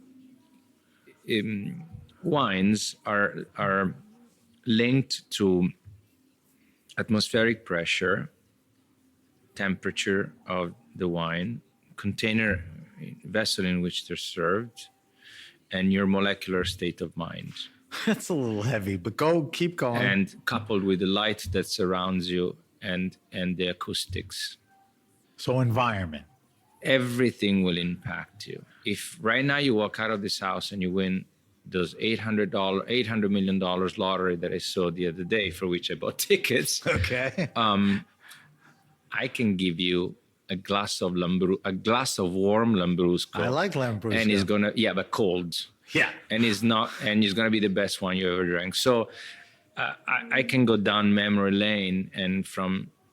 So your answer is it's the time, the environment, the circumstance. Yeah, and it always changes. And it's never remember when sorry, I don't mean to be saying this, but Piet, I don't want to be paternalistic, but in my experience, there is no wine.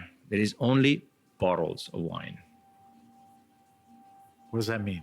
That means that each bottle of the same cuvée will taste slightly different. Yes. Because each day is different. Your mood, for what we just said, the whole environment. You had coffee, you got so that scolded, or you got a promotion. The restaurant is too hot or too cold. You just made love to your wife and she told you that she's pregnant of your first daughter. Or the opposite. You had a huge fight with her and then had a glass of 82 Lafite Rothschild and it didn't mean shit to you. Yeah, and your stomach is closed. Yeah. Acidity travels through your colon and gets into your your palate. palate. Take that as an answer. That's a good answer. All right, here's the fifth answer. Oh. Here's the fifth question. No more wine for you right now. No. So the fifth question is a selfish one. I have kids like in their late 20s and 30s. Yeah. You know, they can't afford to drink supermarket crappy wine, but they can't afford to, constantly buy $60, $70 bottles of wine. Yeah. They're more barter than 55 type guys, right? So what I want you to do is think about wines around the world, New York, Italy, anywhere. Recommend to me the best wines retail, $15, $20, $22. You can go category. Easy. Chianti, Muscadet. So let's start with wine. White. Recommend to me a great value. It's still, and we're borderline because we're going to get out of that segment, champagne. At that price? At what price? $15, $20, $22. No. That's why it's hard. I'd answer champagne. I thought you'd give me at least $50. No. Okay. You have to really dig. I say. You understand the Sicily. Question. Okay. Sicily, I say. You will find great wines at a good value. Yeah, also there's some good Nerello Mascalese. The challenging part, and I think this is where people like Eric Asimov are invaluable to our business, it's to be able to find the right guide that will point you to the right direction. Like his $20 and under thing. Well, he does a couple of articles on that I think are extremely useful. So I'm going to take Sicilian. Yeah, Chianti, you can still find some great value. Great value. Maybe some Barberas, Yeah. something that is from an like upcoming Barbera producer. d'Alba or Yeah. Yeah. Can you think of a white? Do you prescribe to the Muscadet as a good white wine for cheap? Yes. And I By think, a good producer like a Pepier or somebody? Yeah, but also I think that what is undervalued today still is Austria and Germany. Who? Austria and Germany. So I was just at Character, which is the wine fair in May, and it's Austrian wines, and it's tremendous. Yeah, I think I was also last year in the Alto Adige. The white wines were pretty good up there. Yeah. Right? I mean, I have like a penchant, like a weakness for, Austrian and German wines, also because they're... So stay with Austrian. Are you talking about, what are you talking about? You're talking about... Aldo Somm wine. Cracker? And Cracker. Yeah, it's pretty good. They made a wine together. It is delicious. All right, which leads us to the last. So good job on those 5 questions. I just want you to know that we post all the answers on our social media. Okay. I mean, it's fun to talk to Piero and go through everything. And then at the end, ask him about what kind of stuff he's drinking or what he likes. So we post those answers. The last part of the show is the weekly wine sip. Every week we taste a different wine on air. I'd be crazy if I had a winemaker not to sit with him and taste their wine. That's why I texted you. I forgot to text you earlier and say, Piero, can you please bring a bottle that we could taste and discuss? This is courtesy of Grand Cru Selection. Okay. So what we are tasting is the Chakra from Patagonia, the 55, which is 55. That's the year of the vineyard. It's a Pinot Noir. Now take it from there. Tell me a little more about this wine that we didn't discuss. It's 7 hectares vineyard, primarily silt soil with sand, and it's whole cluster fermentation for 50%, fermented in indigenous yeast. There is no added products during fermentation, no sulfur, no enzymes, no tartaric acid. It's gravity flow to go to élevage, which is a third cement, a third amphora, and a third used oak. So it's a blend of those 3 vessels. Correct. Okay. The oak is used 3, 4, 5, 6 years, 7-year-old sometimes. No racking because malo occurs before élevage. Élevage approximately 7 months, and then is blended for a period of a month and a half. And then subsequently is bottled. This is a 2022 vintage. It's 12% alcohol. And 22, you like the vintage, right? I love it. The wines are like a bonbon. It's like an electric bonbon of you know what a bonbon is? And some people say, but that's very pop. It's not very intellectual. I think you can have intellectuality also. Yeah, like when you look at the ballerina. I like to say that this is like a Bolshoi ballerina. All right, so do a quick evaluation with me. The color is a Pinot color, a little on the lighter side, but in a charming way. Correct. Right? I defer to you on this. The nose. What are some of the descriptors on the nose of this wine, characteristic? I think you have a touch of violets in the beginning and then rose petals. Yes. The fruit has a tendency to be crunchy, not as deep cherry as often Pinot gets associated with.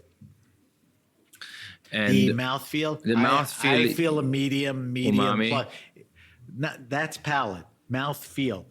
It's not a thin wine. It's not an unctuous wine. It's right in that sweet spot, right? I mean, it's a little bit obnoxious, I think, for me to talk about my own wine within a public forum because it sounds a little bit arrogant. But I am super happy that the climate, the vintage, and the team managed to accomplish this fine balance that has been between weight, elegance, tension, and verticality.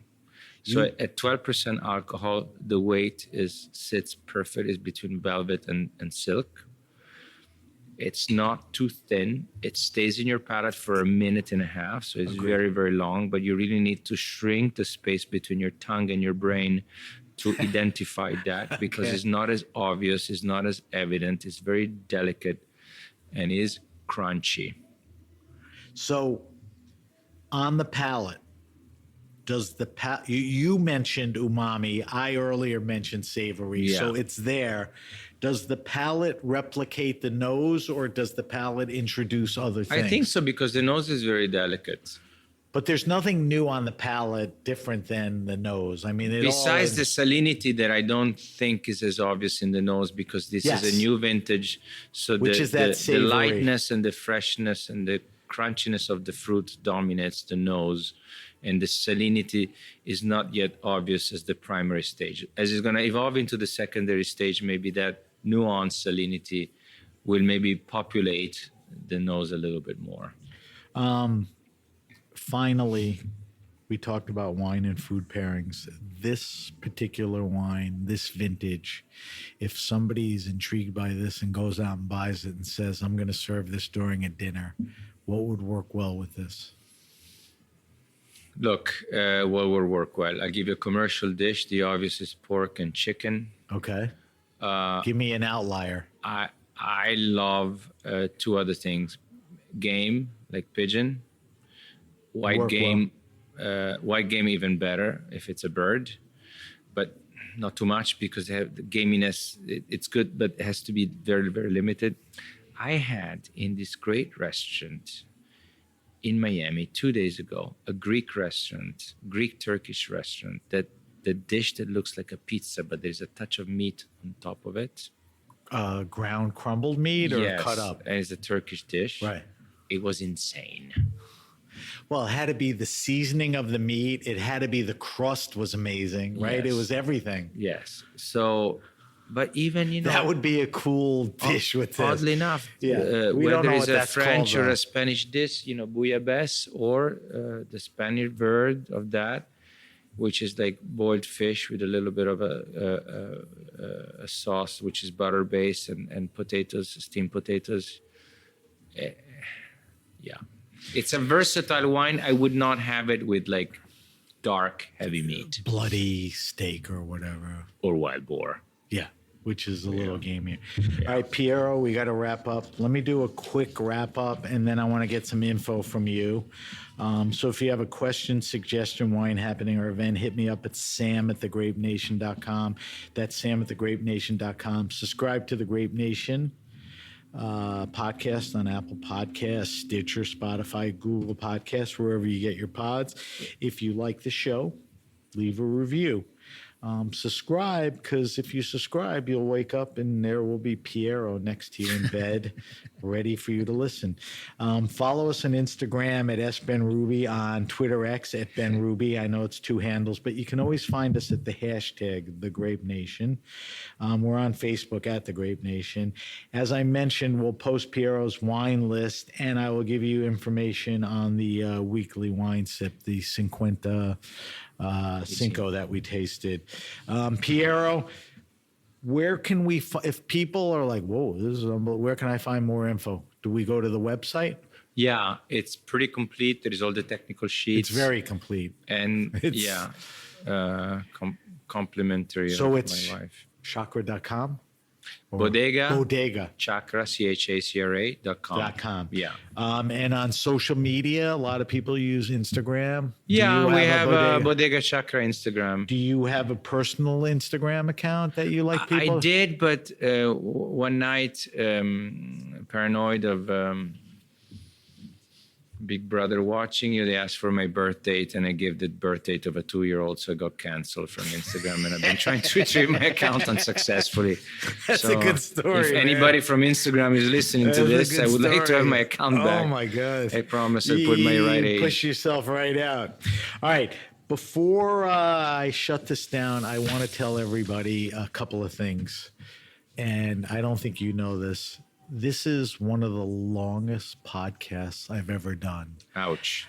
Not ouch. And I'm not making apologies, and I'm not even warning people. I'm just saying this is one of the longest podcasts. And it flowed seamlessly for a lot of obvious reasons. Your commitment to the wine, the story, the uniqueness, it was a lot of fun. So I'm just telling people that when you Well, this is the end of the podcast, but thank you for staying through all of this. So I want to thank our guest, Piero Incisa, Della Rocchetta. Thank you to our engineers at Heritage Radio. And I'm Sam Ben-Ruby, and you've been listening to The Grape Nation. Thank you very much. Thank you, Piero. The Grape Nation is powered by Simplecast. Thanks for listening to Heritage Radio Network. Food radio supported by you. Keep in touch at heritageradionetwork.org/subscribe.